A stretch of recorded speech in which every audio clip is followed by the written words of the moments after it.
আপনি কি কখনো খেয়াল করেছেন ভারতে ধুলো যেন সব জায়গায়?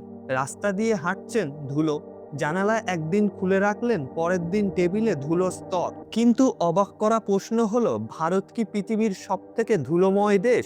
মাথায় কখনো প্রশ্ন আসেনি পশ্চিমা দেশ যেমন ইউরোপ আমেরিকার অনেক দেশ সেগুলি এত ঝকঝকে চকচকে, কিন্তু আমাদের ভারত এত ধুলোময় কেন?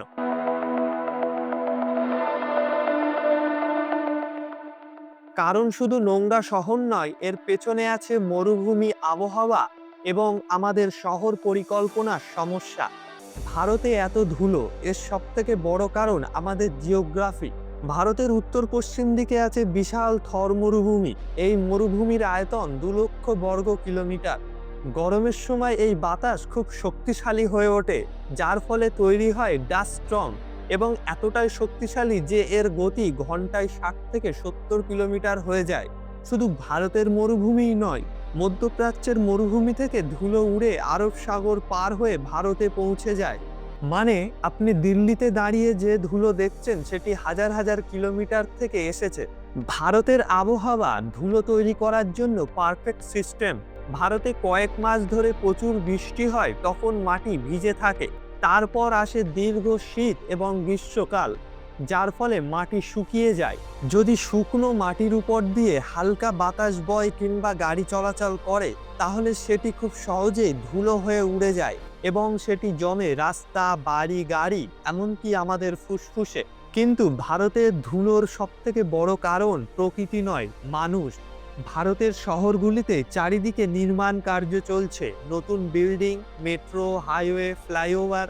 নিয়ম অনুযায়ী নির্মাণ স্থল ঢেকে রাখা দরকার যাতে ধুলো বাইরে না ছড়ায়, কিন্তু বাস্তবে এই নিয়ম খুব কমই মানা হয়ে থাকে। ফলে সিমেন্ট, বালি, কংক্রিটের ধুলো বাতাসে মিশে যায় এবং এর সাথে যোগ দেয় আরেকটি বড় সমস্যা, রাস্তার ধুলো।